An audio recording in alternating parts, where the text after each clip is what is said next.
this is not a new thing for us to say as well, but fun is our number one KPI in our business. If it's not fun, we're not doing it, because the life is too short. And you're choosing to do business for yourself because of, it could be monetary reasons. It could be that, you don't have another job, you've got no other choice. But most of us are doing it because they want to change something they're doing in their life. And actually there should be an element of fun and enjoyment in it. So if you can't throw a frisbee around a conference centre in your business, because you've chosen to, but what's the point? What is the point? And I think there's a lovely kind of sweet spot somewhere in that middle there of people allowing themselves to be a bit more creative in their thinking of things that they could do. Going back full circle, that whole yes piece we said earlier.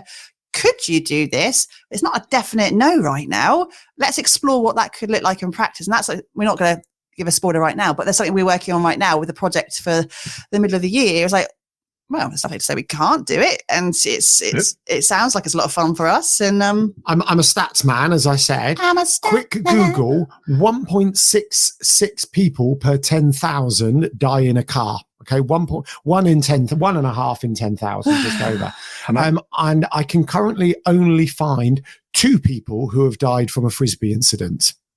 Still, that's 2 people, though. Whatever. I wonder how many frisbees have been thrown. What does the colour yellow have to do with consistency and authenticity in your business? Well, to find out the answer, you just have to listen to this episode. Now, it's been a little while since I had a double act on the show. My 2 guests today are an excellent double act to break that streak with. They are Alan and Emily Braithwaite of Yellow Tuxedo and the Digital Circus. They are all about online visibility. They've also both had varied and interesting careers, which have all kinds of leadership lessons. So we'll be talking all about that and more today. They're also podcast hosts themselves, and I have in fact been on their podcast previously. If you want to listen to that, I will put the link in the show notes for you. It was certainly an enjoyable chat, so I hope you get something from it. Having been in business together for over a decade now, Emily and Alan are very well placed to give us insight into the life of an entrepreneur, the leadership challenges involved, and some of the little nuances of working with family as well. It's going to be a wide-ranging, interesting and enjoyable conversation. I have no doubt about that, because with these two, it always is. So I hope you'll enjoy it, listener.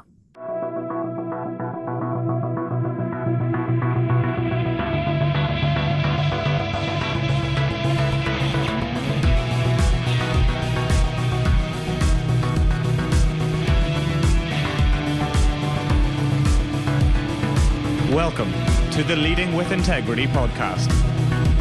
Leadership talk for the modern manager. With your host, David Hatch. Emily and Alan, thank you so much for coming back. It's nice to have you on the podcast again for more than just a Christmas special. Although we did love the Christmas special. Thank you very much for having us. Oh, who didn't? I did, obviously.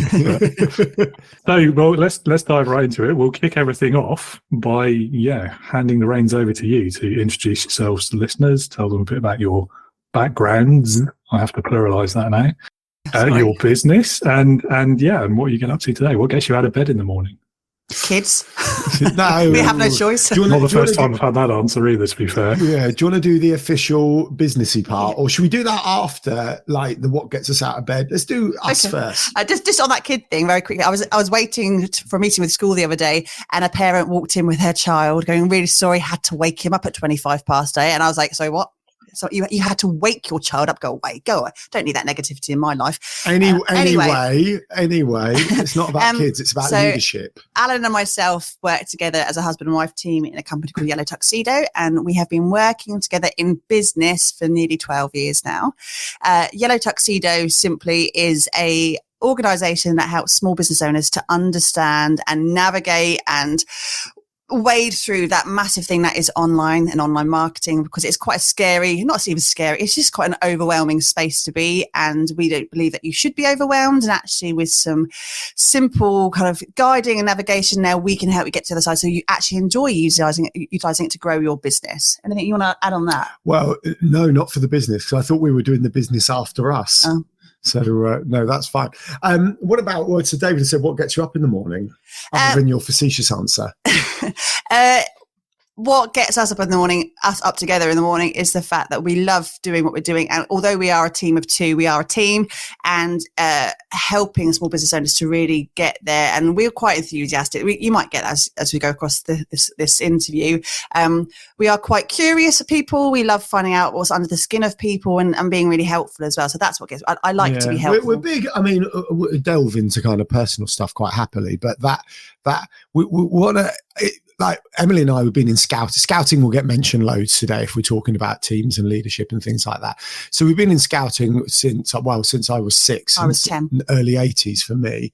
And that kind of wanting to help people achieve stuff. I try not to use the help word that much, but wanting to work with people and share what we know how to do so people can achieve what they're trying to achieve.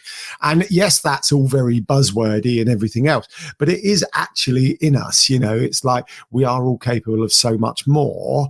What can we do to support others to get them to achieve what they're trying to achieve? And that's part of what we like to do. You're a maximizer. I am a maximizer. I think everything can be, you know, if someone's putting their head above the parapet and doing something, I will absolutely do whatever I can to kind of support their efforts if they want them, obviously.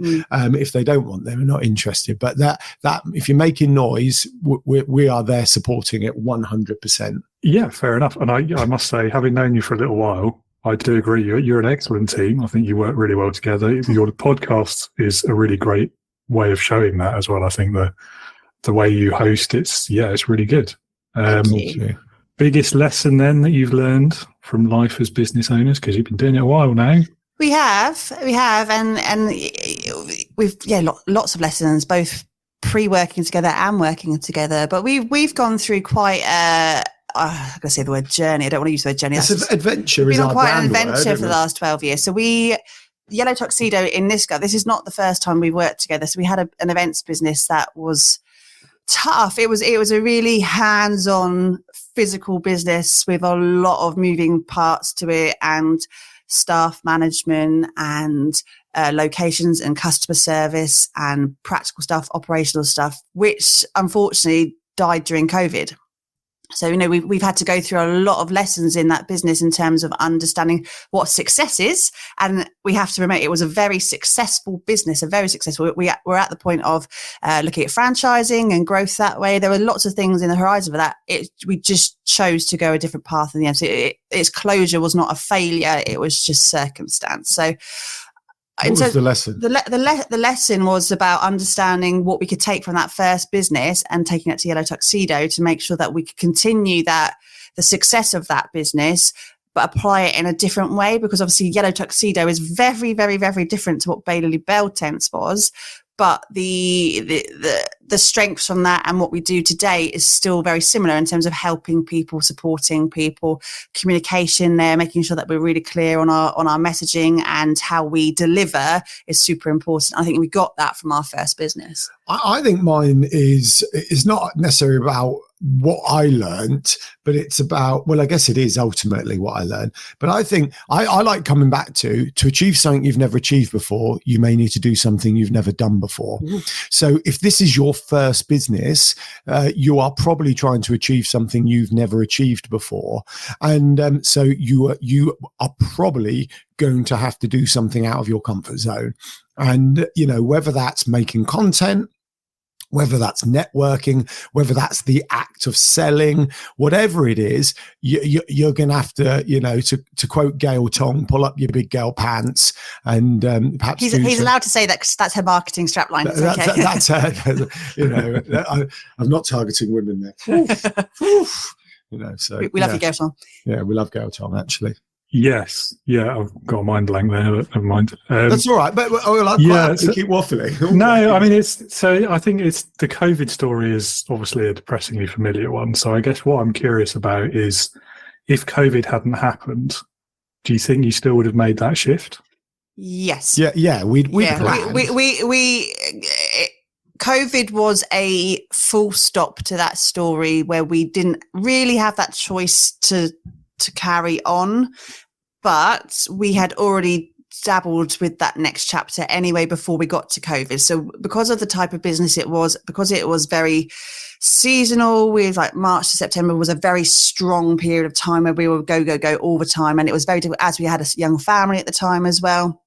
We were very, very involved in that period of time. And it was quite a lot. And we were looking at franchising and looking at whether that, like I said earlier, whether that was an option for us. We went actually to the point of interview stage of getting franchisees through the door. We looked at bringing managers in to look after that. There were lots of things we looked at. And what we realized was that during the winter months, when we had that more downtime, when we were looking at growth and content marketing, all the stuff that we do when you're not able to do that during the summer, was it actually what we wanted to do? And we had floated the idea of Yellow Tuxedo over the last couple of years anyway, kind of informally of doing what we were doing. Actually, with what we do at Yellow Tuxedo draws upon our skill sets before that business, actually, which is kind of full circle. It's quite crazy. You kind of get away from that corporate life, go, you don't want to do that anymore, and then you come full circle and you do it anyway. But we had decided actually the time spent with the family was important to us. The time stretching our muscles a little bit more in terms of brain there, to be able to do different things a little bit more, to have that flexibility, to not be so constrained by that time. We'd started that in the 2019, and then COVID happens, and then it was at that stage of going, okay, so one door is shut. One is still kind of cracked open a little bit. We're not quite sure what that looks like right now. What is our choices here? And actually, when it came down to things like finances and government support, which we got nada, nothing at all.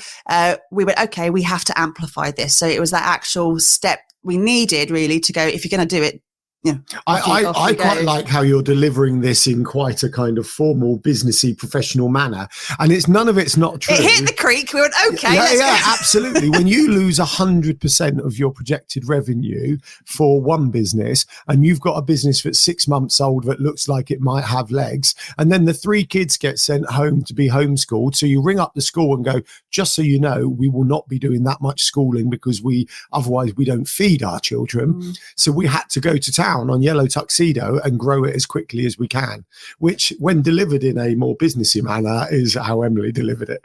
So but it was tough, and actually going back to lessons learned, there was a really interesting lesson near the beginning of COVID lockdown. Now, accepting it was lockdown, and in the early days we weren't actually sure if we were all about to be attacked by zombies, right? We were those preppers. Yeah, Alan was like, what's our exit? We need a new car, we need the van, where we're going to go to, where we're going to drive to, how far the Outer Hebrides are we going to go. What's the best weapons to take?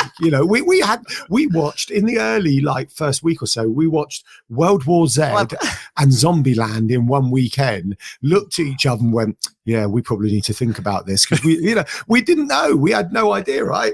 No, I know what you mean. But one of the other lessons learned was when I think it must have been a week or two in, and everyone was in lockdown and the weather was good. And I think, I'm not dissing the seriousness of it, but we weren't sitting there going, actually, I don't think it's going to be a zombie apocalypse here. I think, life will continue. So we put a post out for this bell tent business about going, would you like a bell tent in your back garden? We can deliver it, hands off, payments clean online, literally, give it kind of 12 hours before you use it, whatever we put out. And it was one of our most shared, most spread social posts ever. I might go and find it. It was like multiple thousands for us, which we're just a small business, was loads. Like all our friends and family contacts shared it. It was unbelievable. It generated zero inquiries, £0. And that was a real big lesson on kind of life on social media and everything else, and having to factor that in, because technically we ticked every box. We did a post, we got great engagement, we had a direct call to action, it was easily solvable, but we hadn't factored in, X, Y, and Z in that situation. And so that was a big learning. I think we realized from that point, when you look at online visibility, and what we always preach all the time is that your online visibility is more than the social media that you put out. And I think there's a lot of weight put on social media to grow your business. There are other mechanisms you can use, and that it's a bit stupid to kind of go, okay, Instagram's where I'm going to grow my business for life, and that's it. And I'm going to sit there and I'm hoping some magic one's going to fix that, because it may not. And we saw that in reality as well.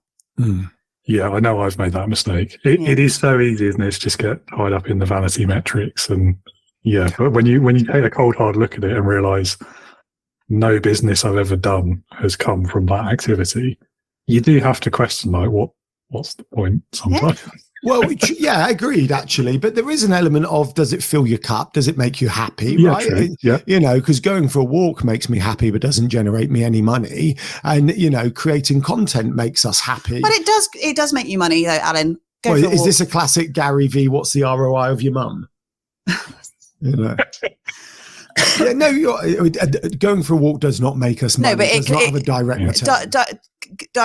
Indirectly, though, you go for a walk, you clear your head, you come back and you get the whiteboard out, and I have to sit back and hold on for dear life. Yeah, in that sense, we can go, that post did, if you're using your thought process, that post did make us money because we learned so much from it, we adapted, overcome. So, but no, it does not directly make us money. But it does fit part of your visibility. And if we're going in sales mode and kind of contact stuff, people want to see 7 things or whatever the figure currently is before they choose to buy. And it does all fit into that. You know, and we don't know that when the business shut and then we sold all the stock, but the person who bought the stock hadn't seen that post. We don't know that. So you never know about the knock-ons. And, you know, this is a big thing, this thing we're big about in Yellow Tuxedo, which is embracing the grey, not the black and white, because the grey is where the true growth and excitement sits. But sometimes doing that thing that is fun, that you're going to deliver in a much more passionate, engaging way because you're finding it fun, that may not have a direct return, is so worth doing because of what could happen off the back of that, the opportunity that could then come, which is not always direct monetization. I obviously agree with that, and I was being slightly facetious just now, because otherwise I wouldn't be doing this podcast right now. Absolutely. Yeah. But yeah, I think there is a lot to be said, particularly when you're owning and running your own business and there's only one of you or two of you in your case. You do have to sometimes just do things for your own sanity, just because you enjoy it, or to exercise your brain and keep it working, and just to be doing something other than whatever the latest project you have to work on is. Yeah. Or 100 outbound sales calls, or however you're choosing to do it. You know, it's Yeah. As a side point, did you know facetious, that's now been used twice in this episode, is the only word in the English language with all 5 vowels in it in order? I didn't know that. Fact of the day. I must have subconsciously known it, though. Yeah, of course. I subconsciously know everything, David. Yeah, me too. Yeah. That's via the power of the internet. Yeah, and I guess the early days of COVID as well, I know exactly what you mean there. It was scary. I don't think I was ready for a zombie apocalypse, but I did watch that series they did on War of the Worlds pretty early into the first lockdown, and very similar kind of feels. There was another film as well. It wasn't about zombies. It was called Greenland with Gerard Butler, and it was about they had a national emergency and everyone got pinged on their mobile, or certain people got pinged on their mobile. I remember that, yeah. And they had to get to wherever first because they were going to a state. Basically, it was like sacrificing the rest of the population for the sake of a few important people to rebuild the world when everyone died of whatever virus, which was lovely. Oh, and the Kate Winslet one, Contagion. Don't do that to yourself. Why would you do that to yourself? That was years before COVID, that film, though. But they played it around that time of COVID. Go, why would you show us this? Yeah, it skyrocketed in the charts, didn't it? Everyone was watching it. Yeah, and that's quite a disturbing film, actually. Yeah. I watched it before COVID. I haven't seen it since, because why would you watch it again? But, it doesn't bode well for mankind. Yeah, but I mean, it was genuinely quite scary at moments, though, wasn't it? In those first few weeks, I remember going to I can't remember why, somebody in the family had run out of paracetamol, I think, and I volunteered to go to the supermarket to get some. And it was the first time they were still doing everyone queue outside, and you have to queue at least 5 meters away from the fun. And they was just all the way around half the village. And then you get in there and there's people all like red faced with no masks and coughing, and you just, and we didn't know what it was going to be like yet, because we'd never had it. So we didn't do any of that, though. Yeah, I don't like that any day of the week, by the way. We almost used the now, especially that first month or so when we were really heavily locked down as a bit of a mission to make sure that we didn't leave the house at all. We managed, for some amazing stroke of luck, we got a Tesco delivery every single week for 52 weeks of that first year, 2020 to 2021. We were so lucky. And we got yeast and we got bread and we were like baking bread, pizzas on Saturday, Tesco delivery to our house. We do not need to leave the house. We're staying here. Wave at my mum from the driveway going, thanks, hi, hope you love you. What a shame you can't come in. Bye. But it's like we flatly refused. I don't know why. It wasn't about necessarily fear of seeing humans, but we just, if this is it, this is it. This is what we're doing. We're going to stay in here, and we just became a bit of a competition at some respect. How long can we go without actually having to leave? Now, interesting. I was talking to my barber. We're like, I don't know why we're talking about COVID and lockdown so much. I know why we brought it up, but we don't really talk about it. But I was talking to my barber this week about it as well, and we were both sharing how nice it was that we didn't have to hug anyone for a while, and people weren't coming round, and it was just us as a family unit. Yes. If I was single in a flat, I imagine it was unbelievably tricky. We weren't. We were a family of 5 in a house with a garden, and the sun was out. And we did 100 days of vlogging. And we did 100. Yeah, we had a project. We did 100 days. Project 100 vlogs. Yeah. So nice. And did you get like bonus reward points from Tesco for getting that many deliveries? Or no, our club cards were skyrocketing. So, look, ignoring the fact this is Tesco's, because there's always a lot of haters for Tesco's, and understandably so. We have had a home delivery at the same point every week, which is probably our most routine thing for years and years and years. Right? We were back in the day. We used to get a riveting podcast. We used to get invited to like Tesco's club card. We were like premium members and would get invited to like Tesco's after hours. Inner circle. It was fun. We used to go to the staff room and do their taste testing and say, here, try this Christmas range of food. Okay. Yeah. Free buffet. We had a very fun night at Tesco's once with their staff drinking and eating their food. Cool. Look, come on. No one wants to hear about Tesco's. We want to discuss. I got some leadership thoughts. No, but anyway, the lesson from that was that we're still on the lesson. You were organised enough that you every time we get a delivery, you work 4 weeks ahead, so you book the right slot 4 weeks ahead, so we never have to drop a beat in terms of getting our delivery. Do you know what? Actually, if we are going to go into that lesson, that does slide perfectly into what we do at Yellow Tuxedo. So, what we teach, one of the things we teach is when you get that strategy and that methodology right, i.e. planning to book your Tesco's 4 weeks in advance. What it then allows is for you to do the fun, be gregarious, whatever you then choose to do being the word, because it's underpinned by the kind of strategy, methodology, consistency, and whatever other buzzwords we should put in. But does that make sense? Like by booking that, we were allowed to concentrate on this, whereas otherwise we would have been struggling on the week of can't get a spot, and it would have taken up time. And we would have to go and do click and collect. And we've had to have left the house, and with our zombie machine. Yeah, nightmare. Yeah.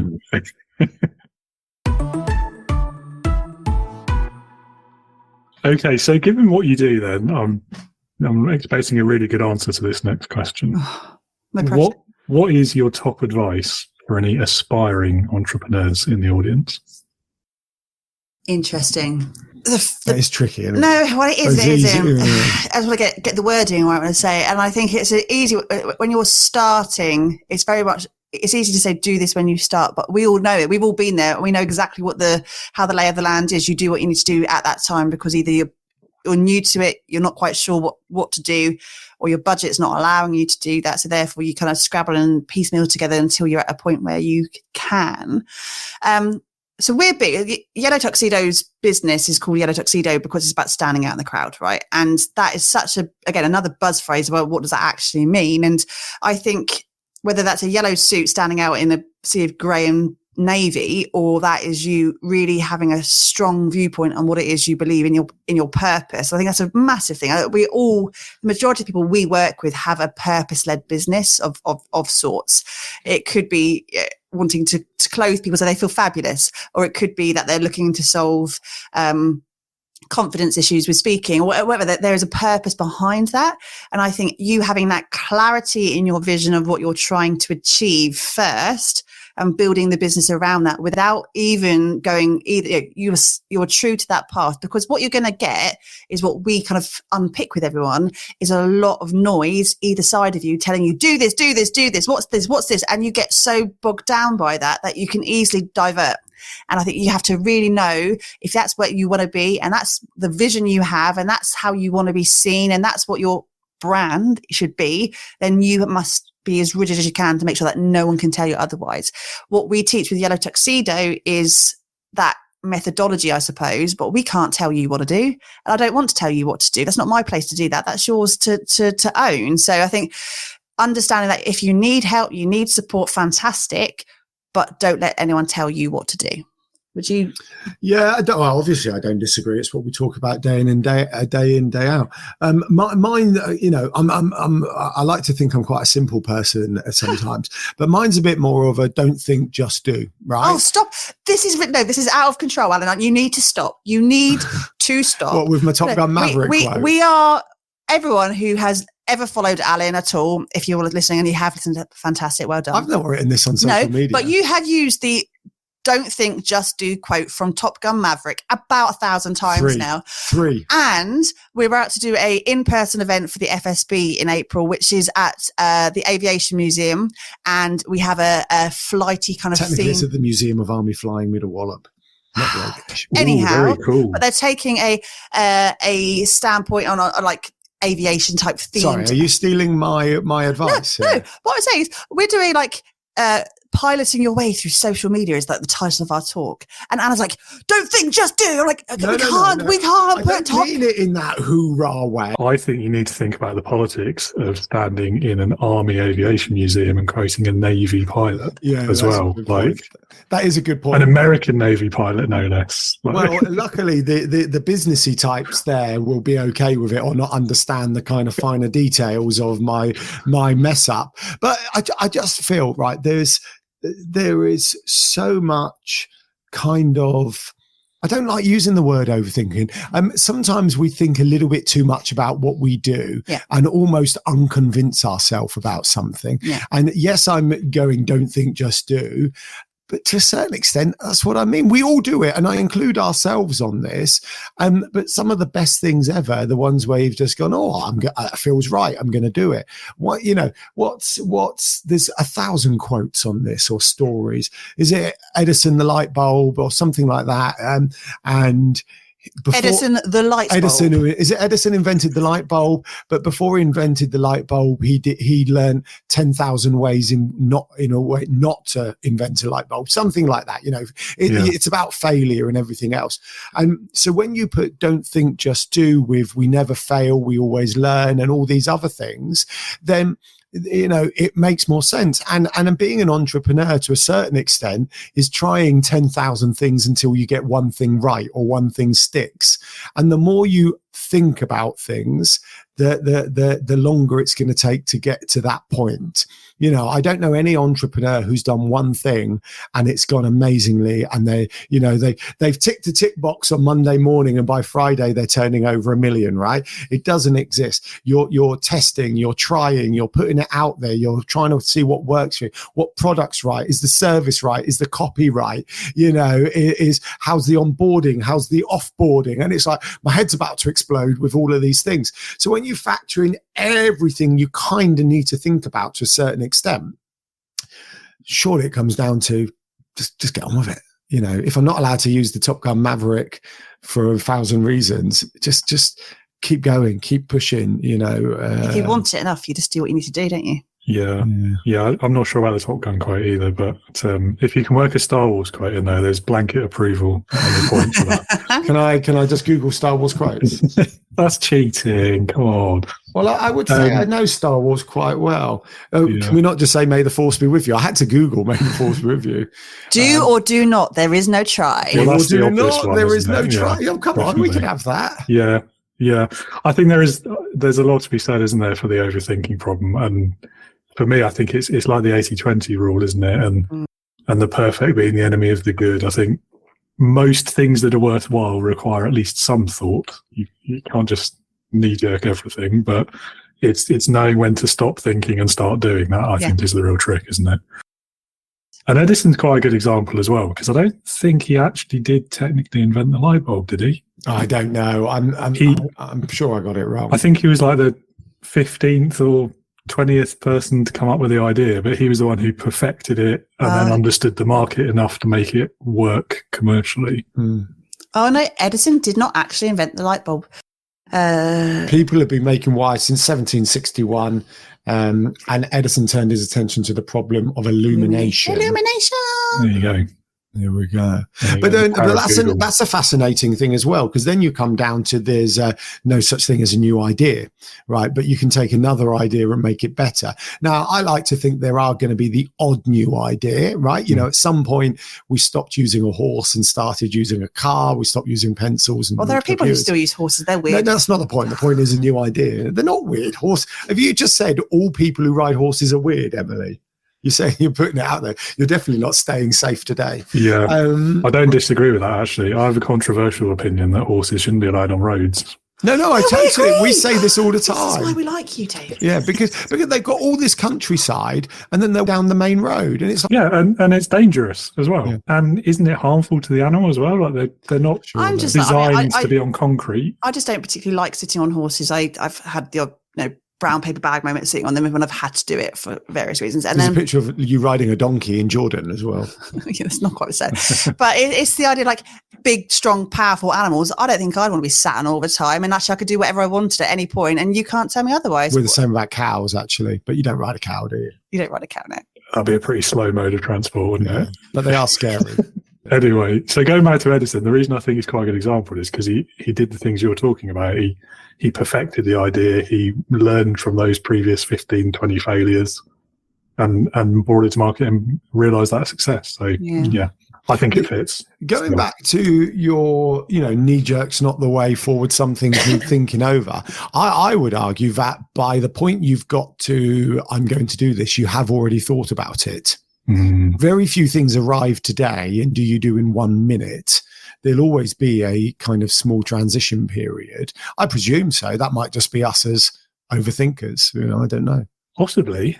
I mean, I've certainly known people who, as soon as the idea appears, they'll just go for it and won't really put much thought into it.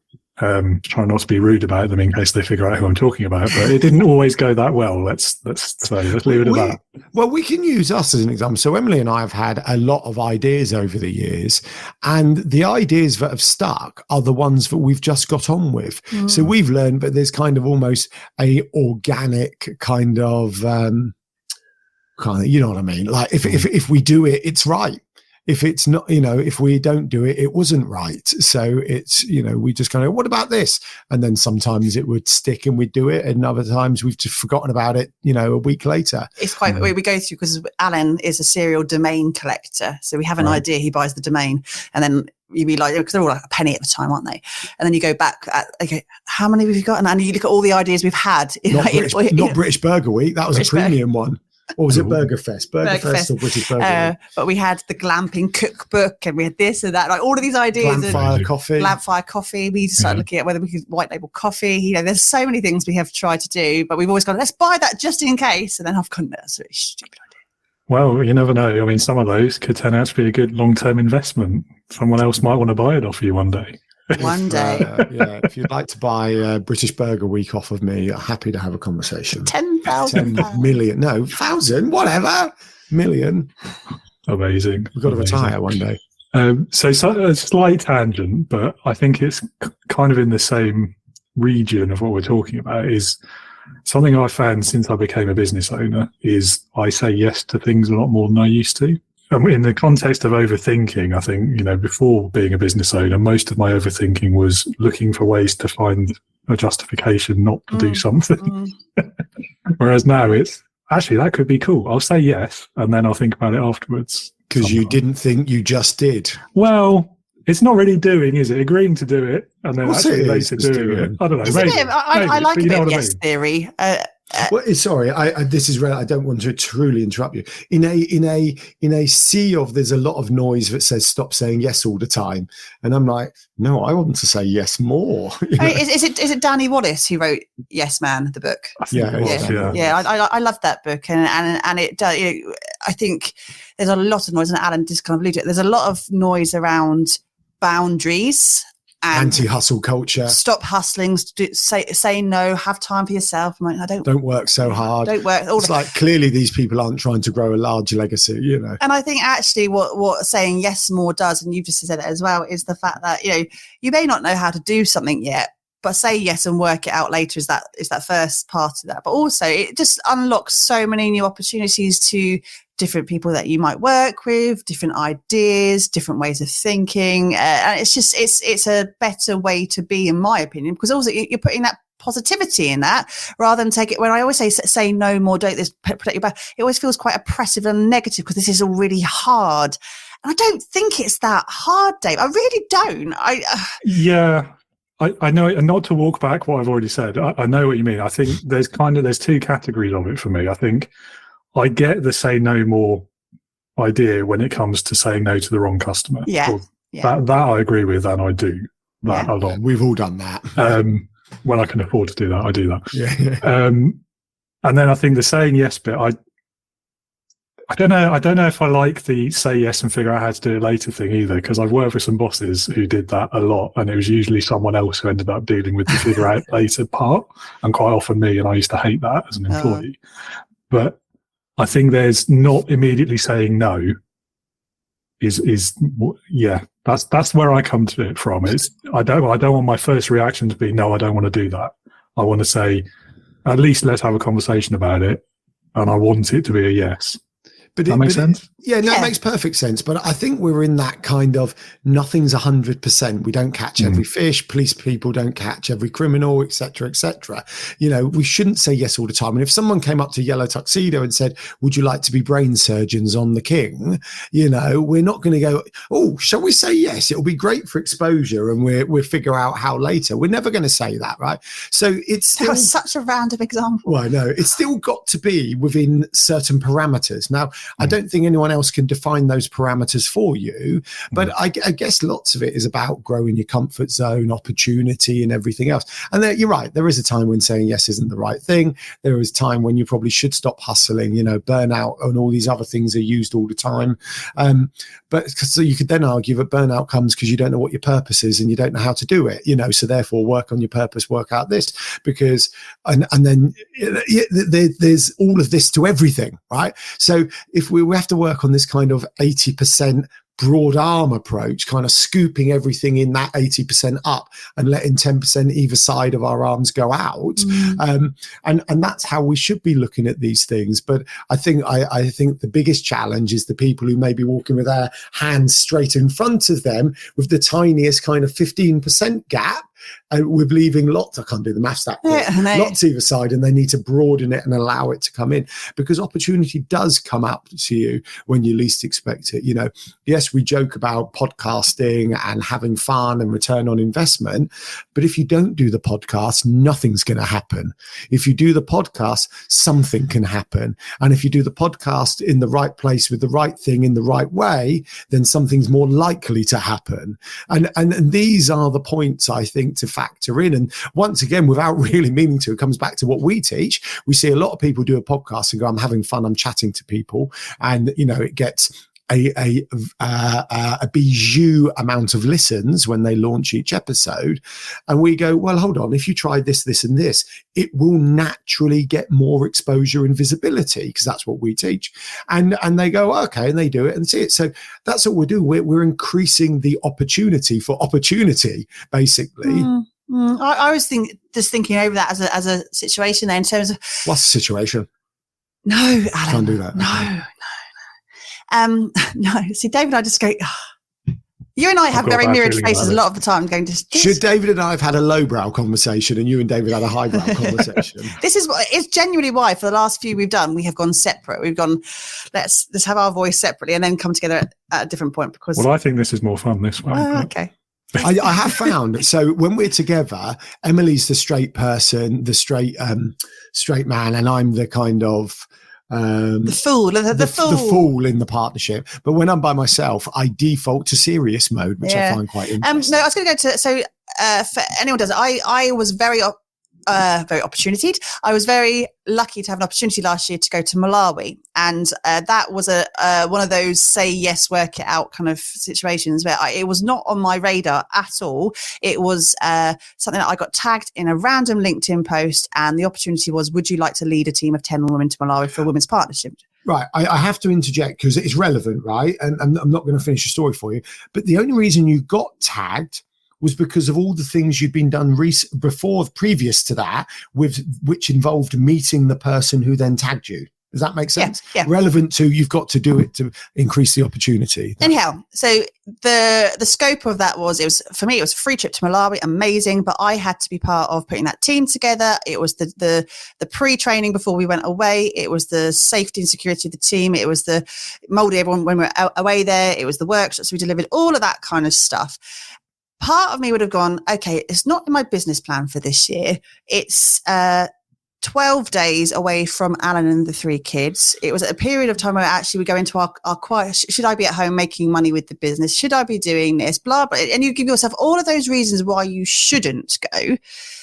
Going along to that as a trip, which was the experience of a lifetime. I am actually going again this year. It was the experience of a lifetime. It allowed me to meet a whole new host of different people that I've never met before. It was different experiences, challenging what we were currently doing in our business as well. It allowed me that free time to think because we weren't there with the tech all the time. There was limited Wi-Fi in remote areas of Africa we're in.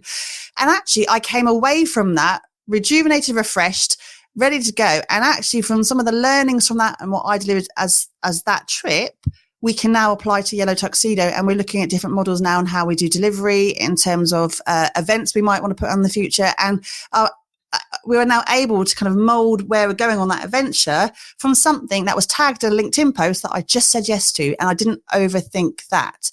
And when I look at people who are looking to sign up maybe for this year, I'm still facing those barriers to entry because there's I really, really want to do this. This sounds amazing, but... And there's the buts that come. And I was like, well, what is the worst that could happen in terms of you spending 10 days, 12 days away from your current bubble to do this? Nothing bad can happen in that, but you'll need to make more money. Oh, do you know what? You could fundraise for this, or the need to be there for your kids. Well, you may have a partner, you might have family, you might be there. There are things there. If you just look outward a little bit further to see what could be the solution, rather than going, no, I've got blockers straight away. And that has been a massive learning for me, watching that sort of play out.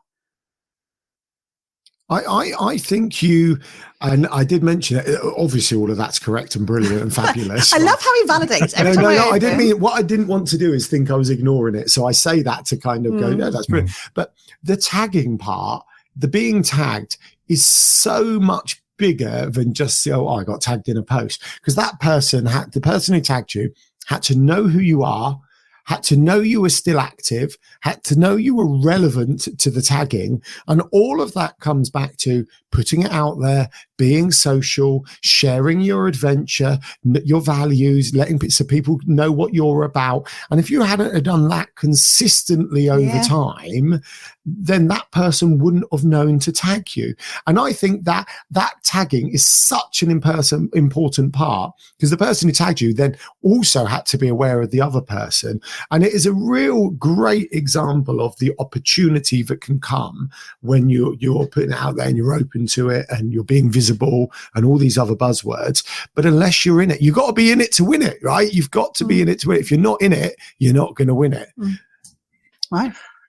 Yeah, it reminds me, it's a very different scale and different sphere, but it always reminds me of that kind of story about the importance of networking. And it's one of the things when I talk to new managers now, because it's not something you do early in your career, really, unless it's your job, if you're in sales or biz dev or something. But it's actually a really important, A, skill to learn for later in your career, but B, just to get yourself out there to meet other people who are in similar or even different businesses, but at the same stage of their career to you. There's so much to be learned and gained from doing that. But if you're not in it to win it, then you're not going to. I love the idea of networking with different people. And we have, as part of our Yellow Tuxedo offering, we have a membership called the Digital Circus. And in that is, we've got, say, 100 people in there who are all completely different walks of life, different industries, like polar opposites to each. We've got musicians and we've got business coaches and we've got plumbing. We've got such a variety. Some have been in business 25 years, some have just started. You know, the benefit of speaking to that is so much healthier, in my opinion, than speaking to industry professionals in the sales sphere who have been doing this, because that's all you kind of surround yourself with. And there are different ways of thinking. And what we love about what we do is that doesn't matter what your industry, your barriers to online are all very similar a lot of the time. And that's your commonality. So, you know, whether you're trying to get 10 new houses to wash windows for, or you're looking to have world domination over here in terms of being a public speaker on stage doing a TED talk. They're two very different goals, but you still have to have a voice, have a message, have a clear vision of what you're trying to achieve there, and use the tech to be able to utilize it properly to be able to kind of get there and actually have people looking at what you're doing. So those things are all very similar. And that's why I love that kind of network more so than those very focused, targeted. This is one thing that we talk about all the time. Yeah, absolutely. We were talking about that today. So I think, yeah, it is. It has to be kind of cross industry, because we can learn so much. As Emily was saying, you know, today someone was talking in a session this morning that they finished a launch, so they had to get their head back around what to talk about on social media, and they were positioning it as a bit of a struggle challenge to overcome. And I was reminded there's a guy called Ross Edgley who's into fitness. He swam around the UK, fantastic guy. I like him for very different reasons to Alan. Men are more than just objects, Emily. I'd just like to remind you. And he's done some remarkable stuff. And he one of his things he talked about was when he's in between challenges or training for challenges, he gets to just enjoy fitness. So he will do different things. He will, you know, go to the gym or go for a run and just gets to enjoy fitness. And I was suggesting to this person in the call this morning that in between the launches and the serious stuff, just enjoy the social media and the connecting and the being social and all these other things. And it is really tricky at times, or not really tricky, it's really easy at times to fall into this, right, what's my strategy? What's this? You know, but actually the strategy might just be to enjoy this period of time. Just go and chat to some people and don't worry about posting, you know, can go and connect with set yourself, you know, connect with new accounts and people online. You nearly stumbled, and I've never known you go, I can't work out how to finish this sentence. So I'm just going to look at Emily. You've never done that, ever. Never, ever, never, ever. What's this, an All Saints song? I'll use that as the intro clip right at the beginning. Please. Or edit it out, you know. No. I'll roll the dice on the day and decide. Yeah. We're a keep everything in couple. We don't edit anything out of our podcast. Yeah, I usually am too, but it depends. Depends on what topic we go down next. Yeah, I like recording. That should definitely not be it. Yeah, I like not to embarrass guests as well if I can, depending on the guest. Might make an exception for you, Alan. Yeah, always. Well, I work on the basis that if you say it, kind of roll with it, you know. It's which is Oasis lyrics, obviously. So you just doesn't matter. Mm-hmm. Okay, fair enough. Yeah. Have we said anything bad? No, we haven't. Another question, which is a totally different tangent. I did an interview with a guy who's spent 20 years in business with his brother. Now, I can't imagine doing a business with my brother, let alone for 20 years. But it did make me think about this aspect of the family business. And I say this not in a sarcastic way, because often this word is used sarcastically in this context. But I do think it's quite brave and courageous to, as a married couple where you don't have any other income, start a business together. Have you ever regretted it? No. Was it difficult at the beginning, or? It's never. I'll let you answer, Emily. No, Alan and I have this question a lot, actually, and people go, "Oh, I could never work with my other half, could never do it." And we the same answer comes out, and if you get asked on a podcast, it's the same answer. The answer is no. We've never regretted it. Love the adventure together. I would love, you know, I'm working with my best friend. It's brilliant. It's absolutely fantastic.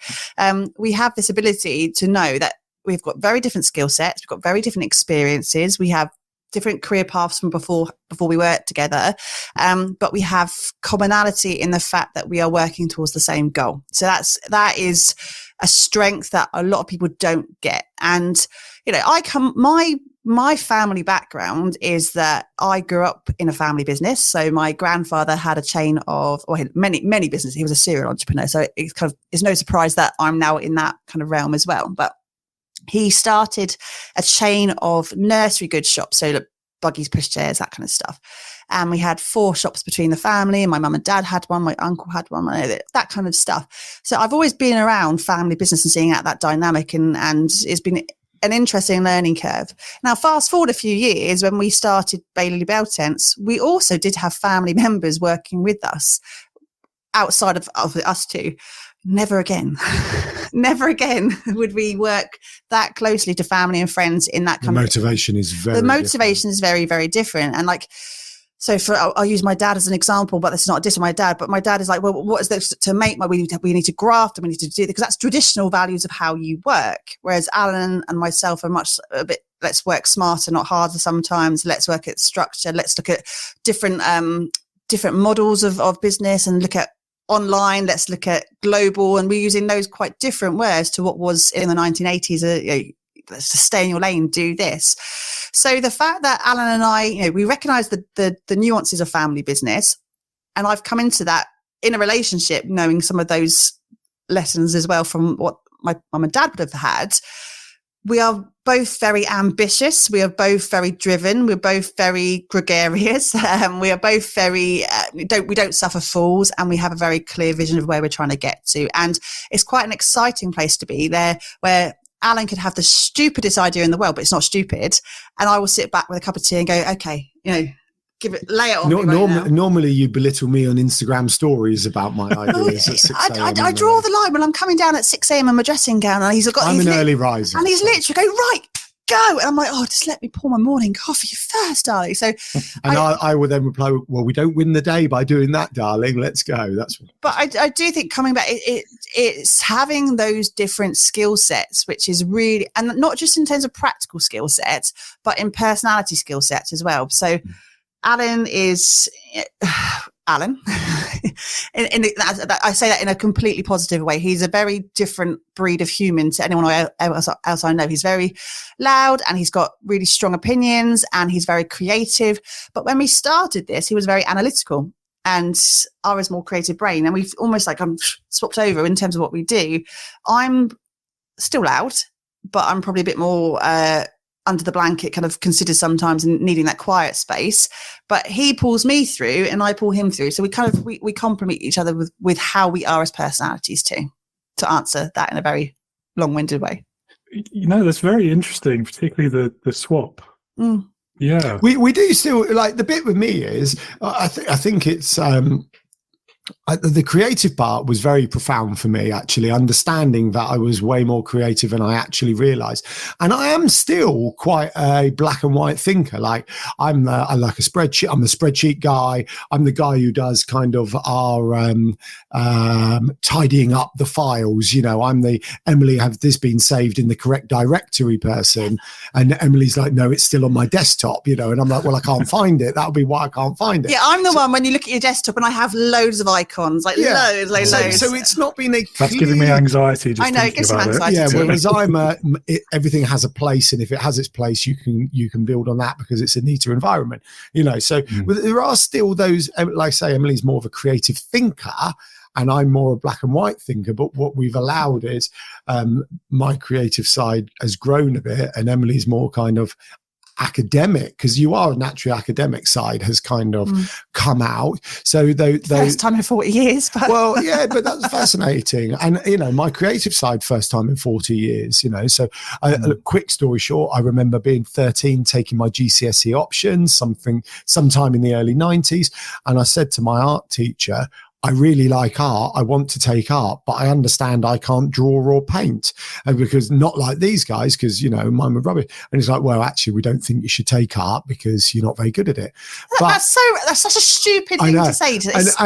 But I remember kind of going, well, I can't draw or paint, but I remember being fascinated by art. I remember being fascinated by this kind of creative topic, which now, obviously, in 2024, you'd work out a way of embracing it. But at the time, you didn't. You just went and did something else. and then really quashing that creative side until about 10 years ago. Actually, it was probably my job previous to this where it first started coming out, because I had a role where I was allowed to be a bit more of a free thinker, because I was kind of a salesy, managery type role. I wasn't a sales manager, but that sort of, we had to generate income. And so it started coming. But then in this, I've enjoyed, and I remember going to a marketing department once. We've got a conference for the kind of team coming up, like 100 people or so. I want to get. Are you aware? No. I want to get frisbees. I want this noise, this memorable noise of people having these indoor frisbees, flinging them all around the kind of conference center. And they went, yeah, no, we can't do that. That's not within the kind of exactly, David, right? And I sat there and went, yeah, marketing's wrong. Marketing's wrong. And that's why we don't call ourselves marketeers very, very specifically, because marketing make decisions based on kind of research and everything else. We want to make as much blimmin' noise as you can. Based on what you want to do. Based on what you want to do, which is why we're visibility, right? And I remember there thinking this like utter garbage was coming out of their mouth. And luckily I got made redundant and things like that. And I did feedback that they were wrong, obviously, because I'm that type of person. Before or after they made you redundant? Well, before. After. Interesting coincidence. I know. No, it's the role that's made redundant, David, not the person. Yeah, sure. Yeah, sure. And but I just never forget that, because, in my head, there was nothing wrong with these collapsible indoor frisbees. And can you imagine, like 100 people just flinging them around? It would have been amazing. They were in budget and everything. But the marketing department were like, no, we'll stick to like stick-on things or USB sticks or insert yawn here, as that marketing person opens their book they got when they qualified that says insert company name and begin, it's like, not my style. Yeah, I mean, the frisbee thing sounds great. I mean, it's all fun and games, isn't it? Until someone has an eye out. You can't get an eye out with a round object. You reckon? I don't know. If you throw it hard enough, I think. But hold on. We have this conversation. Like Ben, our middle child's very risk averse, right? And he'll go, "I can't die." And I have to remind people, you can die walking down the road, right? You could die in your car. You can die doing anything. So if you're going to do it, you might as well have some fun, right? Funny. This is not. And then check the statistics.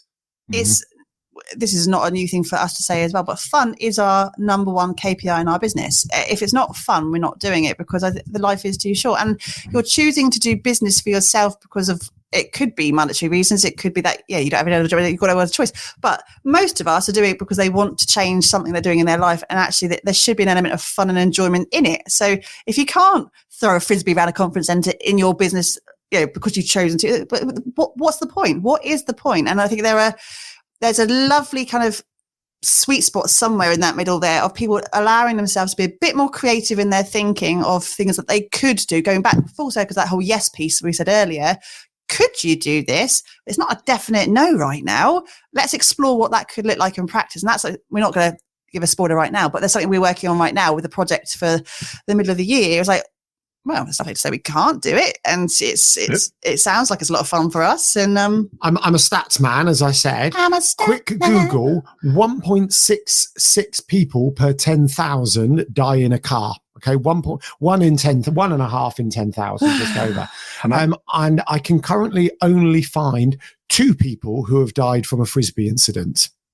Still, that's 2 people, though. Whatever. I wonder how many frisbees have been thrown. One of my favourite stats about random deaths, and it came out back at the height of the kind of anti-Islamic terrorism thing in the States, was the number of people every year in America killed by their lawnmower. Oh, ow. It was higher than killed by terrorism. But that's a way to go, though, isn't it, as well? Yeah, I know. Like, you just sort of trip and fall over the front of it or something, and then it runs you. I'm going to hope it's an electric lawnmower and they had an electrocution rather than being caught under the blades and ripped to 1,000 pieces in a really horror movie style way. Yeah. Very final destination. I don't know if this was Reader's Digest stuff back in the day, but I remember one where like man died by bullet fired 20 years earlier, but it was fired and missed and went in a tree. And then as they were felling the tree, like the saw caught the bullet and fired it into the person and things like, what are these called? I feel, David, that this conversation is probably one of your lowbrow conversations. I don't know. It's kind of fun though. But I was fully prepped for a conversation on leadership. I was pulling on like 40 years in scouting and we can get to that in a minute. We've been going an hour, David. How much? We're having fun. No worries. No, we are having fun. Would you like a very quick top 59 ways? Don't do all top 59. I'm not going to do all 59. What are the top 3? All right. Well, number 59 was accidental firearms, right? Whereas that one was obvious. Okay.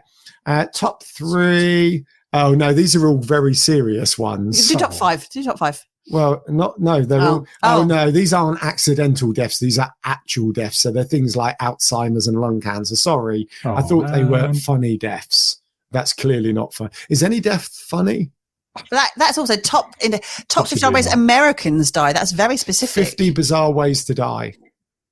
Reject the cookies today. No, I can't find it. It's a blog with lots of adverts on it, making it difficult. Trying to sell me a will, interestingly. Right, there we go. That's an insight into blogs and how they work as well. Indeed. Get it working better for you. Well, that was a fun tangent. One more question then about your business, because I feel you might have slightly answered it already. I'm going to ask anyway. What's with the colour yellow? Tell us the origin story. Well, as a Coldplay fan and that being their thing, no, it's my story. It's a really long story. He's going to go, but when you ask him that, David, because I know I would give you the abridged version, which is about 3 minutes long, and Alan's going to go right back to when I was born. When I was born during the war. No, long story short, I don't believe in favourites. Never have done. I think there's too much in the world to be able to choose one thing. I like band, film, etc. Sorry, excuse me. Grace Point Blank, by the way. My favourite film. You can't have a favourite film. But at some point I decided I wanted a favourite colour, and I chose yellow because it was positive, summer, happy. I think I was about 18. Then in a pub once I said to a mate, I'm never getting married, and if I do, I'm going to wear a yellow suit to kind of make a mockery of it. Fast forward, I met Emily. I did decide to get married. Emily luckily also decided to get married to me. And when I was telling my friend that I was engaged, he replied with, so I take it you're wearing a yellow suit. So I replied with, something like that. We then sorted out my yellow suit, which has its own quite. I'm going to sell that story in a second. So hold on, I can't tell I'm speeding my story up, but Emily's going to tell that. I think for anyone listening, it's a worthwhile conversation. Should I tell that as well? So buying a yellow suit in the UK is either very expensive or difficult. So I started to look to Hong Kong and places like that. And at one point, the stag do was going to be in Hong Kong and all this Hong Kong, and ended up, don't do Hong Kong, that would get me in trouble. And so Googled it, and what a company in Hong Kong did was fly people over to the UK. They then measured you up and took the measurements back to Hong Kong, and your suit turned up in the post a couple of weeks later. Fine. So we got in, I registered for this, said yes, please. And they went, please come to room 35 at the Holiday Inn, Reading. Do not speak to reception. Just walk straight through, come up to the 3rd floor and come to room 35. The door will be open. So we arrive, we walk straight past reception, think we're like something out of Pretty Woman. The only people who don't talk to receptionists are the people there to do dodgy stuff. And not for Pretty Woman's dodgy, obviously. So then we go up and we walk in, and there's a guy there, and there's all this bits and bobs on the bed. So we pick the yellow, we pick the blue lining, and then he says, take your top off, please. I need to get some pictures of your build so we can make sure we get the fit right. So, and then after the pictures, he says, okay, where's your credit card? Let's take payment. So just to kind of paraphrase, someone's taken pictures of me topless, and I've let them take money off of our credit card for those pictures. So I'm about to go topless viral, and I've paid for the privilege of it. No, none of that happened. 2 weeks later, my yellow suit turned up in the post, and it was amazing and still fits 11 years later. So pictures, not a tape measure?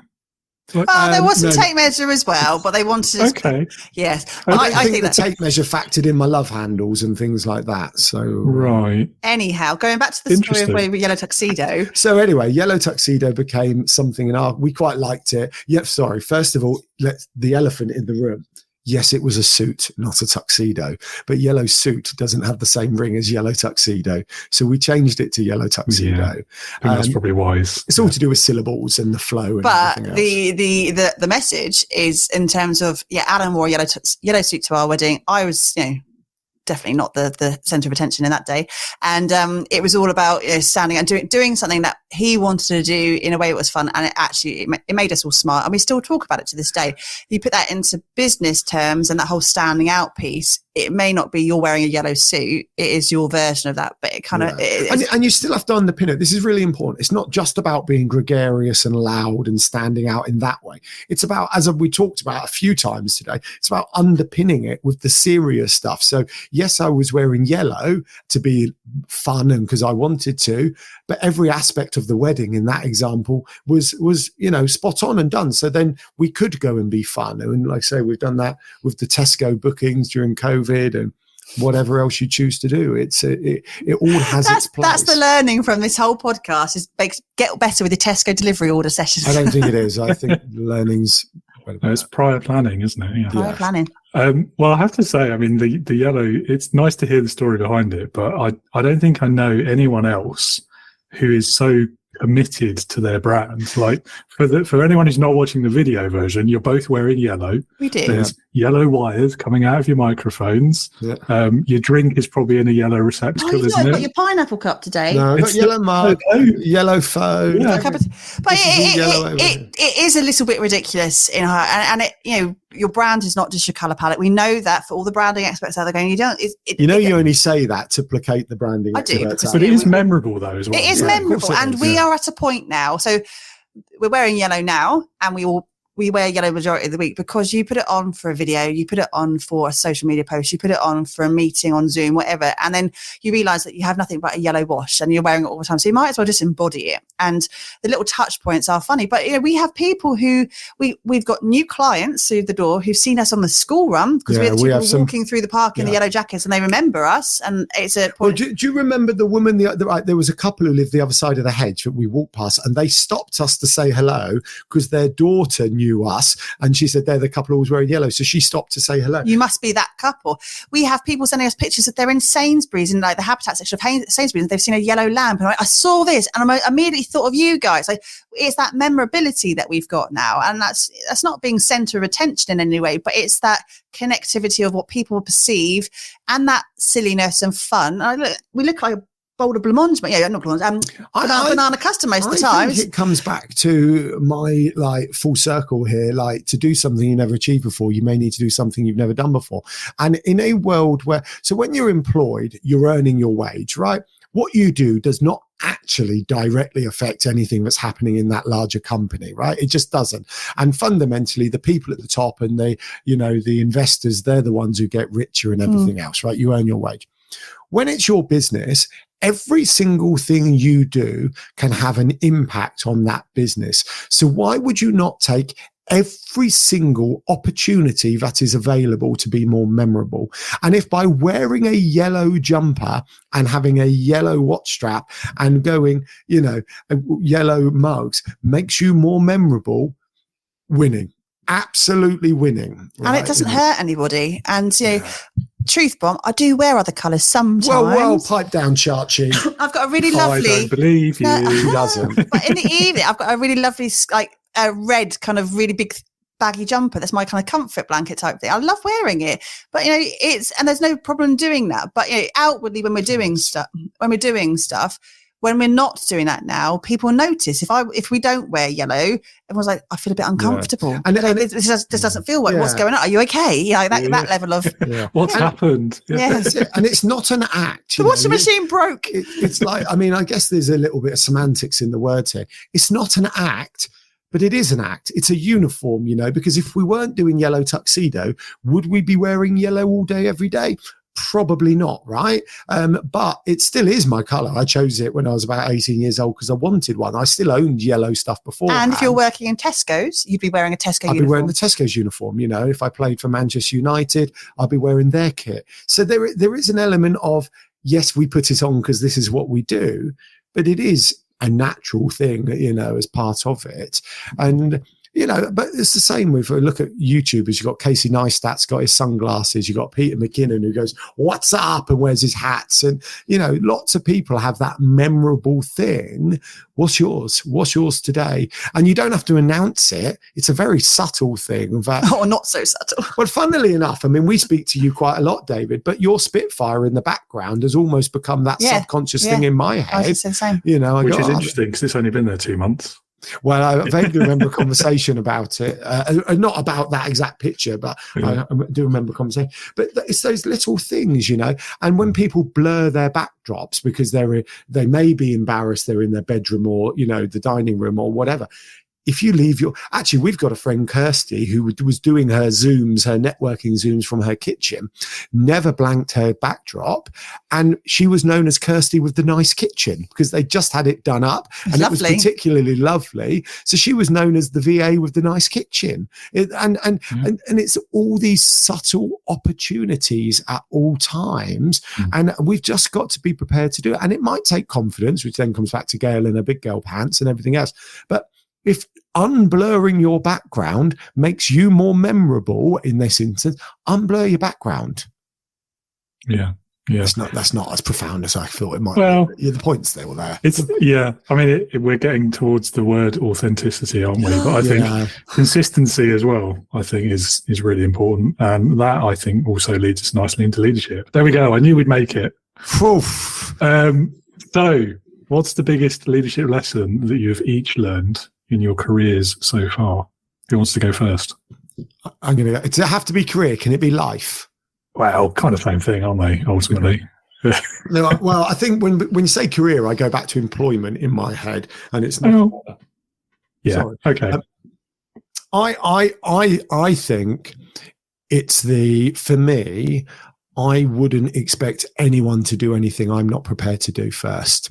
And I, you know, in amongst all the finer details, and we've done like, you know, and Emily's going to do a no noise at me at the moment. I'm a qualified mountain leader. I've taken groups caving in the Scouts. You know, I've done lots of adventurous things in what I would deem a more adventurous traditional leadership role that, you know, kind of business sort of took from those people achieving adventures from Shackleton and, you know, all these other big names from the past. And that's what business did. They took that on board. And I just think back to some of the things I might have done when I was a bit more scared when I was younger, being a scout leader or a patrol leader. But the second it dawned on me that actually I might need to do it first or be prepared to do it was a big switch for me. And I remember caving once. And I was always a bit scared caving because when you go caving, if something goes wrong, you still have to cave out. Like, whereas you're climbing, you can just go, I'm scared, or this has gone wrong. I can just come off and abseil down, right? And I remember getting to a sump. A sump is when the path goes under the level of the water and you can't see the other side. And I looked around and I would always be near the back of the group, so I was a bit more scared or whatever. And I went, no, I'll go first. And a mate turned around to me and said, you've never done that before, have you? I said, no, I haven't. And it was a bit of an epiphany moment for me about, actually, yes, I would have done it, but was I prepared to do it first? And in that time, I was prepared to do it first. And I was probably, I don't know, 19, 20, 21, something like that. And that was a real game changer for me in that kind of leadership. I wouldn't expect you to do something I'm not. And that's the same with, you know, whether you're cold calling, whether you're doing sales and you're inspiring someone through leadership to do those jobs for the rubbish, unless you're prepared to pick that phone up and make that call. Are you really going to? You don't have to have done it, but you need to be prepared to do it first. Mine's a bit too fun. I was trying to work out which one's been the biggest lesson for me. So the first one is you don't know everything, right? And you cannot know everything. So that therefore you can't always be right, but you have to take considerable and listen to other people where they may have an opinion that is valid and could change your mindset a little bit about how you deliver that project, whatever that is on the ground. So number one, you have to recognize that you don't know everything, but how do I throw it? Also recognizing that some teams cannot thrive without that leader, and that leadership is necessary a lot of the time. And I think we always kind of, that whole flat hierarchy kind of, it's okay.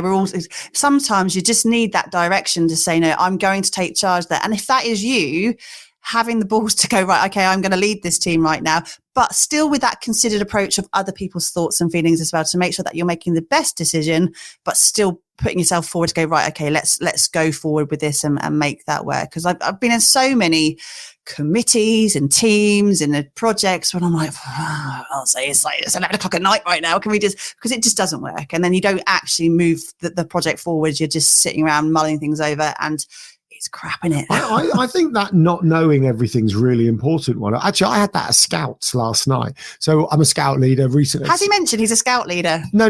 Well, I'm back to it after years. Maybe. No, I mentioned Scouts. I didn't say I was a Scout leader, and I've gone back. And the Scout troop I'm involved with, they hadn't had consistent leadership over the past couple of years, and they wanted consistent leadership. And I said, yeah, I'm happy to do that role. And last night we were playing games outside, and myself and one of the other leaders was at the front trying to make a decision on what game to play. It's utterly ridiculous, this example, but it's so absolutely happened. And we looked at each other as we were discussing this. The Scouts were all being noisy on the floor, and we had a choice to make at that point. I can either tell the Scouts to please sit quietly while we decide what they're going to do, or we could stop and ask them. Right. So we asked them, we engaged them in it and went, what version of this game do you want to play? Do you want to play this version or that version? And they went, can we play that version? Can we do this? Can we do that? Yes. That's absolutely fine. And it was a real stark reminder, not stark, it was a reminder to me. Oh, actually, I don't need to know everything. I don't need to decide everything. I need to factor in the parameters around it and make sure it fits with the bigger picture, et cetera, et cetera. But I did not need to decide what game they played last night. Yeah, I like all three of those, I have to say, because two of them, it kind of reminds me of my own sort of teenage years as an air cadet. And I have a mixed relationship, I think, looking back with how leadership is taught in that context. But two of the really early principles that were always instilled in us were, don't tell someone else to do something that you're not prepared to do yourself, because there are too many people, as soon as they got that first whiff of power, like, clean the toilet. Yeah, any rubbish job, they were never going to be the one doing it. It would always be someone else. So that principle was always really important. And then the other one was, if you don't know, say you don't know. Yeah. But then follow up by going and finding out and making sure you come back and tell everyone what the answer was. Yeah. Yeah, it's quite important, that. And I think then the third piece is about something I've learned in the many years since. Well, some years since. Don't want to give away how old I am. Which is that actually leadership is contextual. It's situational, isn't it? And I think you're right. Sometimes leadership by committee will fall over, and it will just need someone to be the one to say, look, okay, I'll lead this, at least until we've got over this particular decision hump, and then we can talk about how it works in the future. And it is contextual, but it does come back to any team who have achieved something fantastic. The leader, more than likely, based on no evidence, will have a slightly dictatorial approach to the leadership within that team. Now, I'm not saying they're a dictator. Hold on. This comes back to this. Nothing's 100%, right? But there will be an element of, we are going to the South Pole. This is how we're going to do it. Are you on board with this? Yes, I am. Great. Okay, I need someone to look after the tents. I need someone to look after the dogs. I need someone to look after that. But there has to be that element of direction, perhaps, rather than dictatorial is a better word. And what I feel that happened, and this is the thing, I said this, it was Trisha Lewis's podcast I was having a conversation with. Any team, and this is specifically about teams, I guess, as well, that's achieved something mind-blowing, from a theatre drama troupe where the director is the leader, to Scouts with a Scout leader, to teams summiting Everest, there will still be an expedition leader, an event leader, whatever example you can think of. An athletics club will have a leader, who is pushing it forward. In the scout group I was involved in before now being a leader, they ran expeditions around the world. The expeditions only happened when one person went, I want to run this trip. This is the trip I'd like to do. Who would like to come? And then that trip would happen. No one was made to go and do any trips. They only happen when someone wanted to do it. What we find in the business world, where people are being paid to do it, that's where it becomes a bit kind of woollier around the edges, because they're taking this stuff from where there's a lot of choice. I'm choosing to go on this adventure. I'm choosing to go on this expedition. I'm choosing to climb this mountain, be in this play, etc. And I'm paid to arrive. So the motivations are different from the outset. So it does become slightly more woollier, and people get promoted for the wrong reasons and all this other stuff that you fantastically tidy up. But when we look over here, it's very much, a different thing. But that someone has gone, I am doing this. Yeah. Who would like to come? I see where you're coming from. You're wrong, David. David, whatever you're about to say, as the subject matter expert, you're wrong. No, I do see where you're coming from. I think that's where it plays into the context, though, and the situation. So in a scenario where there's life and limb on the line, absolutely, there has to be a clear leader, and they have to almost have no question to their decisions once you've got to that point. I think in a business setting, I saw a really great post the other day on LinkedIn. I cannot for the life of me remember whose it was, but it talked about the idea of seeking consent instead of consensus. Mm-hmm. And I think that is a really important dynamic that so many leaders get wrong when they just try and impose their vision and their mission and their purpose, their values even, on an organization. And then they recognize that maybe they shouldn't be doing that. They shouldn't be taking that dictatorial style. So they go for, well, let's build consensus. Everyone likes that. That sounds good. It ends up being paralyzed then, doesn't it? Because actual real consensus is, in most cases, almost impossible. I think, though, that's when they realize that their team are being paid to be there and they've not chosen to be there. Well, maybe. But again, I'd argue against that as well, because I think, are you actually paying people to just be there? And this is that same thing, same argument around work from home versus 9 to 5 in the office or flexi time. Are they being paid to be there, or are you giving them financial reward for the value that they are able to deliver, whether that be their skill set or their creativity or their opinion, their specialism, their perspective? I don't know. I think it's the latter in a lot of businesses. But I think that we could go on for a whole hour on this, though. In terms of that comes down to culture, and that comes down to how you hire and that motivation of that hire as well. So we all have different motivations for when we're going for career. It could be career progression. It could just be that you need to pay your mortgage, and that's why you're doing the job, because you just need to pay your mortgage. And coming into that position, there's opportunity to change that. They come in because that is their first and foremost driver, but it's that culture within the company where they see the bigger picture. It's down to what that vision of the company and what they're trying to build, and what we talk as a team of 2. We could be in a team of 10, we could be in a team of 10,000, but that big picture thing of where they're trying to take you from A to B and getting everyone on that page to go forth with that. Not everyone, they will start on that journey because they have that big picture thinking. They are literally going, I'm just paying, I'm going to work in whatever supermarket or work as a postman or whatever, because I just need to have a job, rather than it being my passion and my desire to do whatever in my life personally. Yeah, it's a good point. And I think, again, it's the nature of the company and the job, the sector, even the industry you're in can have an impact on that. I guess for me, I'm probably biased by the kind of companies I've usually worked in, where there is that specialism, there is that technical knowledge that you require as the leader. You can't possibly have it all yourself. And so if you want to get the best in that context, you do have to be more collaborative, more engaging, more inspirational even. Yeah. That said, even in a setting where that isn't 100% necessary, I think it's still a good thing to do, because you want people to, even if they're just there because they have to be and they need the paycheck, you still want them to have the best experience of course they possibly can. Of course you do. Of course you do. And I think as a leader, you're not going to achieve that by just saying, go and do that now, don't question me. I don't think I meant it in that. No, I know. I know you didn't. I know you didn't. Dictator. I think Emily. You said the D word though, so Trigger. You said a lot of words before and during this podcast. Yeah, I know. But perhaps it's being, it's once again though we're looking at that kind of perfect world versus an imperfect world, and everything in between. So there is always going to be a lot of nuances to most things, and I think when we discuss leadership, we do look at it in that more. Oh God, now I'm really conscious about what word to it. That traditional definition that business has borrowed. Very, very quick side story. Sorry. We haven't got time for a side story. No, it's really quick. Interestingly, in scouting, okay. Scouting, which Scouting, which came for in 1907 when Rudyard Kipling invented scouting, and he brought everything over from, I think it was the Boer War and Mafeking, and it was based on the kind of army and the leadership within the army. Then business started talking about leadership, not management, in kind of the late 80s, 90s, etc.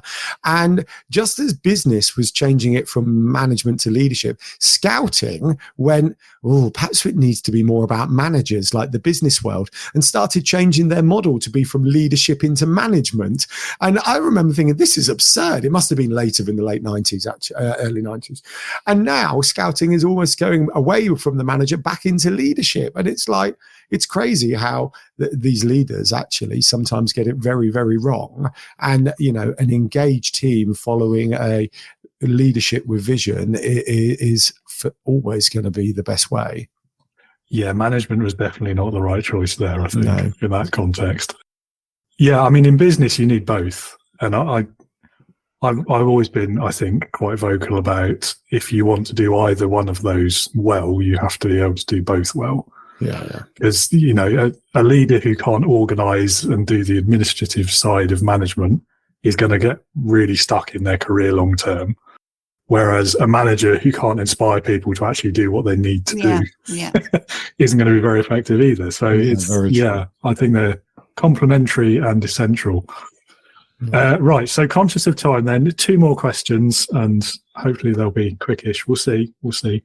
The first of them is, I'm asking you this because you asked me a very similar one when I was on your podcast, so it seems only fair.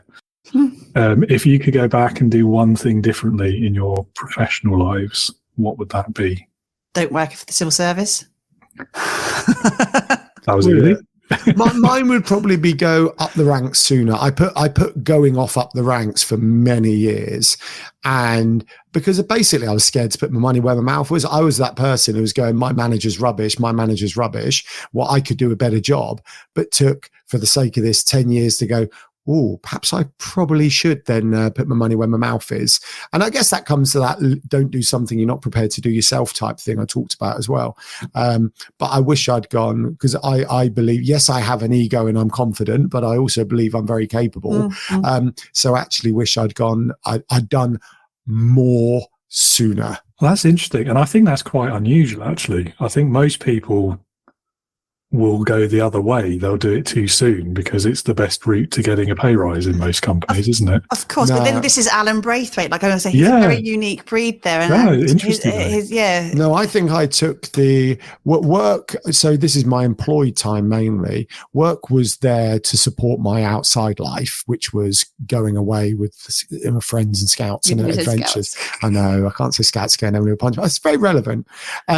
So I never thought about progressing and taking the skills I had outside into work. So we then, not slag off my manager, but slag off my manager because they were rubbish, and kind of thought, and I also, my belief system said the higher up I got, the less outside time I was going to have, which is not true either when a job's done properly.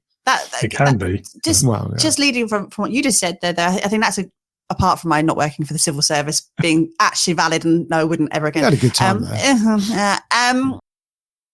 The idea there of transferable skills and recognizing what those transferable skills are sooner as well. So Alan's great example there of those leadership skills from being in the mountains are absolutely true in a corporate environment as well. And you just you don't tend to sit back and reflect on what you have done previously as well, and those things that are transferable. And we've got in terms of our career paths, we've had those portfolio careers, lots of different things we've done, but they are transferable, and recognizing that just because you're going to apply for that job or that job, you should be remembering what you've done and all of those other things that apply to that moment as well. So that's the thing I would probably do better, is looking at what my transferable skills are as well. I wouldn't change it though. I love where we are now. Yeah, you can't change anything because it's why we are who we are today. Yeah, so, absolutely. Yeah. It's a fun question though. Yeah, it is. You only change something if you're not happy with who you are. Yeah, no, it's a good point as well though about knowing your value and particularly in employment context. Oh my goodness, so much so. Leadership heroes. Last question. Usually this is my favourite one. Leadership heroes. Woohoo! So I'll let you both choose one, but it's pick one person. It can be anyone you like, alive, dead, past, present, real, fictitious, who in your opinion would perfectly embody leadership. Who would it be and perfectly why? embody leadership. Oh, yeah. I thought it was going to be who do you want a cup of tea with, not perfectly embody leadership. So no leader is perfect. There is zero leader in the world who is perfect, because perfect doesn't exist. We've unpicked that. We've unpicked that. discussed. Yeah, I know. That's why it's such a difficult question. Who I think would be a great person to chat through and think about what they've done well, and they are dead now, is Walt Disney. Walt Disney. Yeah, but he said Goofy needs to die? He left a note on his desk saying Goofy needs to die. Don't anyway, but Walt Disney is a perfect embodiment of what we were saying just a few minutes ago, though, in terms of someone where not everyone's quite sure where he's got a clear vision, and he was an innovator and a creator, and he didn't give a two hoots about what everyone else thinks, because, a bit like Steve Jobs, and if anyone wanted to improve whatever, they'd give a pen that worked for longer, that kind of example.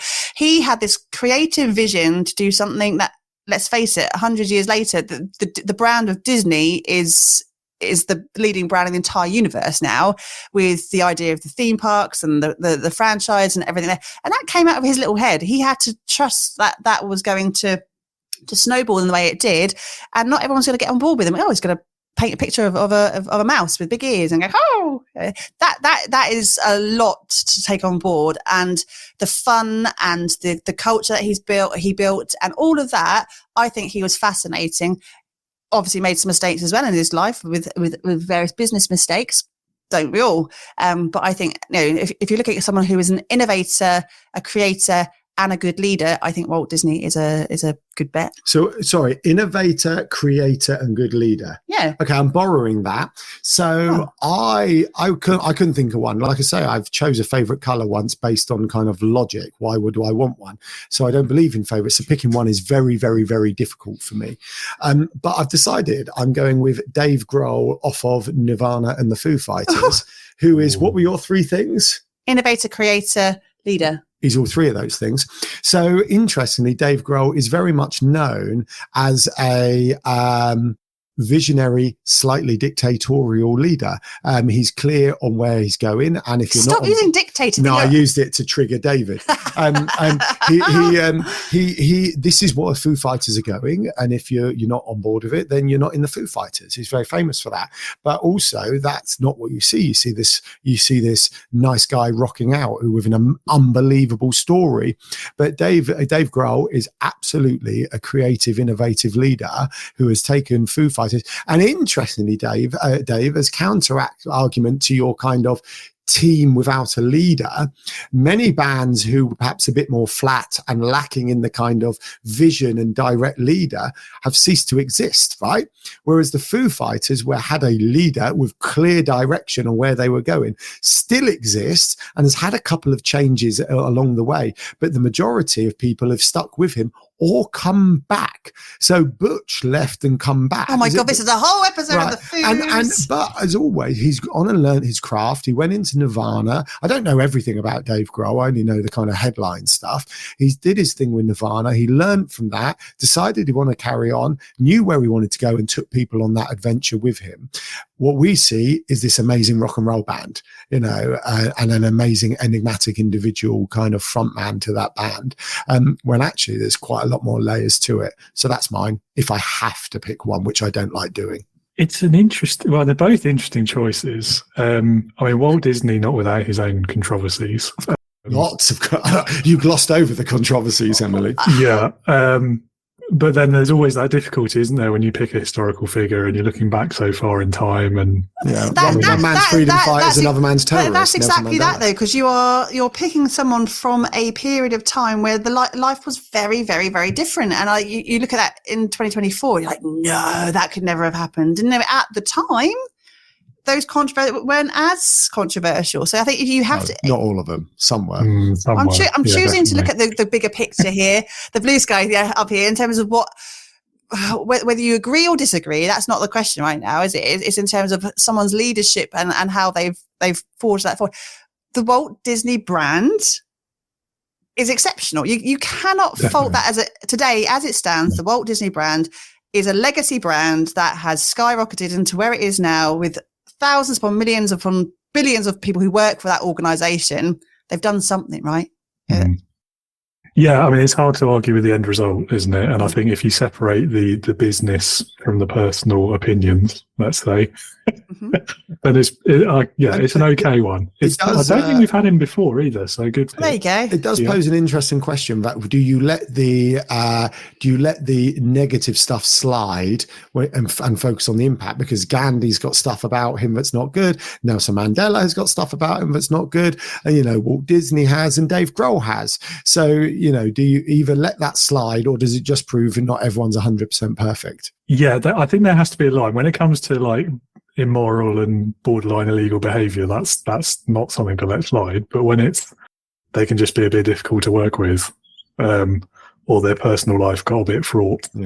Because I nearly picked Steve Jobs, but I think I bet you've had Steve Jobs before, haven't you? I have had Steve Jobs before, and again, his controversies, I think, were more with how difficult he could be to work with, because he was drugs he put through his system as well, probably. Well, no, without the drugs, though, arguably he wouldn't have created Apple, because which happened first, though? I don't know.